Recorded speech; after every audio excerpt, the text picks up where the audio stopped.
Okay, so today I'm going to do something slightly different. I'm going to just quickly walk through how to do what I call a blind arrangement. This one's for Andy mainly, but others, Nigel, Will, Dave and Co may also find this useful. And Cecilia, if you're watching, this is for you as well, because I'm sure we can probably use these techniques in some of the things that we're going to be doing together in the future.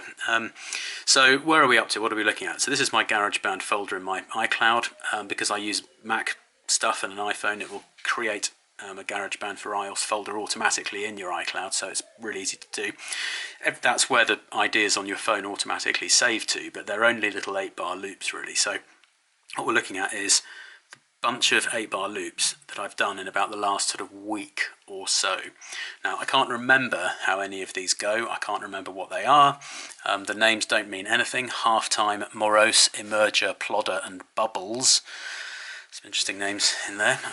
Don't know what I was thinking when I did them, but at the time that I do these things in the morning, yeah, other things are going on. So I usually just sort of use a word that pops into my mind to name things that don't mean anything. The only thing that does mean something is I always put the key and I always put the tempo in the file title, so it's really easy for me to find what's a slower one, what's a faster one, you know, and just to roughly match keys, or, you know, if I ever think I might merge two ideas together, it's helpful to know what key they're in. So what's a blind arrangement? Well, the idea is to take an 8-bar loop into something that just kind of splits that idea out and kind of is a micro arrangement over like 64 bars, so that you can have something that gives an idea of what the idea is going to be like as a track, but without even having to listen to it, but just to give it a bit of structure.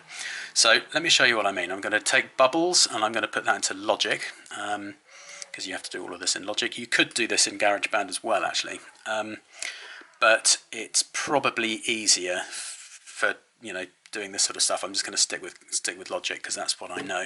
So here's Bubbles, A minor, 97 BPM. It goes into my splurge folder in Dropbox up here. So it opens it all up, imports the GarageBand project, and there you go. So this is an idea that has 6 parts. It's got drums, bass, some sort of synth bippy thing, some what look like chords, something like a pad, and some strings. There you go, very easy. You can tell just by looking at it what that is. So let's quickly whip through.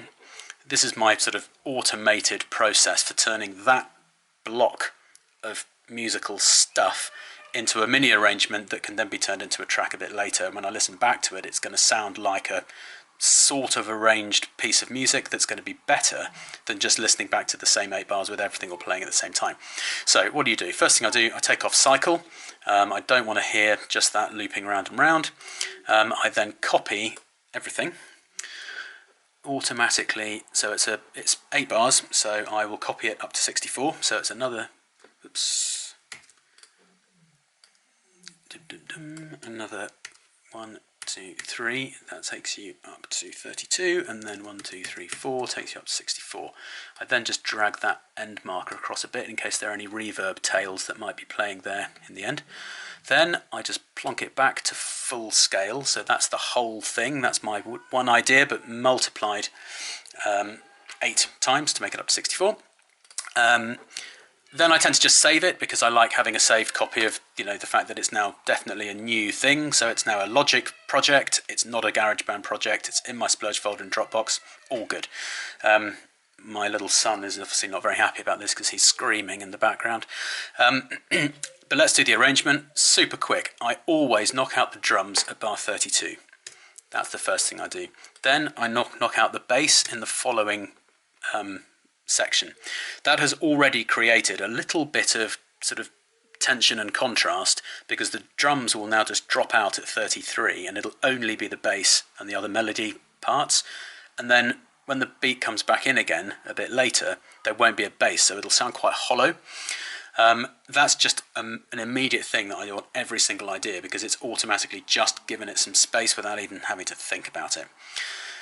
The next thing that I do is I think, okay, what are the parts? That looks like a kind of bass arpeggio.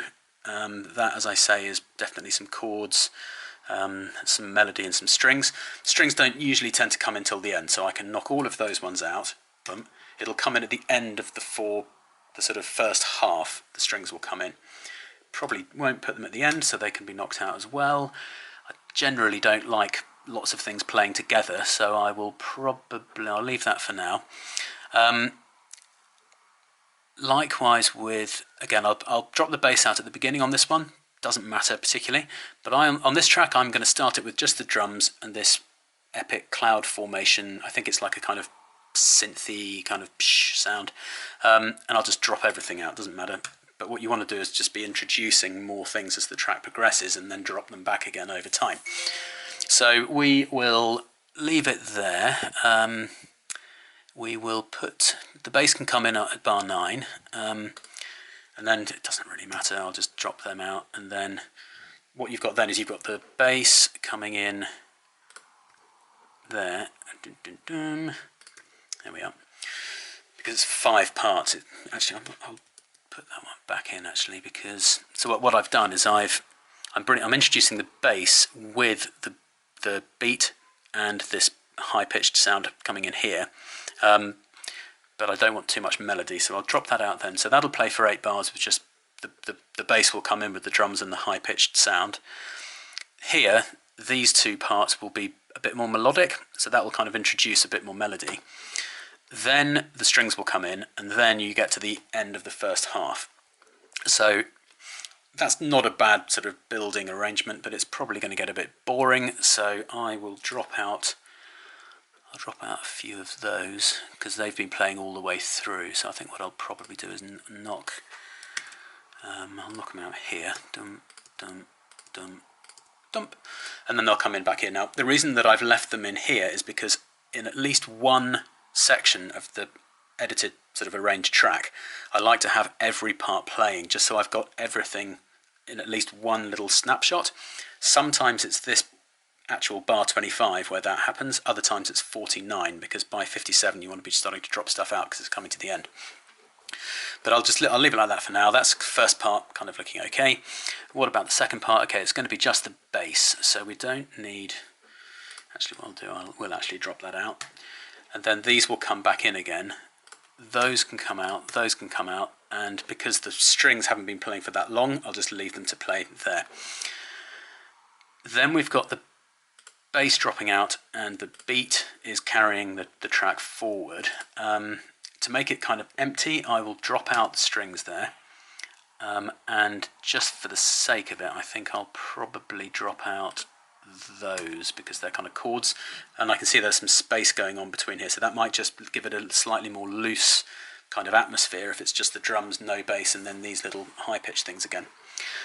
I won't even think about bar 49 because this is the bit where everything's going to be playing together. By the time you get to 57, you're just literally thinking of dropping stuff out. So at this point, I'll probably just take out a bunch of those. I'll pull those back so that they don't play the end note that's anticipating the continuation back into the next bar. And I'll just leave it like that. That's fine. That would be great, so let's save that. It's not quite finished because what I tend to do is just go in and just pull back 1 bar. Actually, it's not quite, so I'll try and just go in and just give myself a little bit more viewing space. I tend to try and 16, 17, yeah, I tend to pull back the drums at least a couple of times, like 1 bar, just to pull, just to create a little bit of tension. Actually, for that, it doesn't matter if that's in the 49 where everything's playing together, but I'll pull it back there, so that creates a couple of gaps. If everything else is coming in here, I can probably pull the bass back as well, because what that will do is create a really nice window for just those 2 parts to play just on their own. That will also be probably okay, although I'll pull the bass back there a bit as well. Not sure what else is going on there. This is fine, that's fine. I think just to mess stuff around a little bit, why don't I just mix it up a bit with that pulling back and that pulling back. That might just create a little bit more tension before it breaks down into the contrasting bass only bit with no drums or melody. And then these have been playing all the same pretty much all the way through, so actually that's okay. I think that can probably stand as it is actually. So yeah, that's a very quick blind edit. I haven't listened to anything, I'm just going to save it.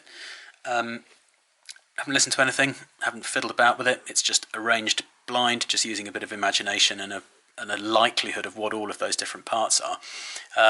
But that's done. That is now a 64 bar piece of music when about 9 minutes ago we only had 8 bars. And when I listen back to that in a couple of weeks' time, it'll be a lot easier to get an idea of what that track should actually be, rather than it just being a block of just everything playing all at the same time, round and round and round and round. So I hope that's useful, and I'll show you a little bit more about how to sort of export and what I do with Trello and stuff in the next video.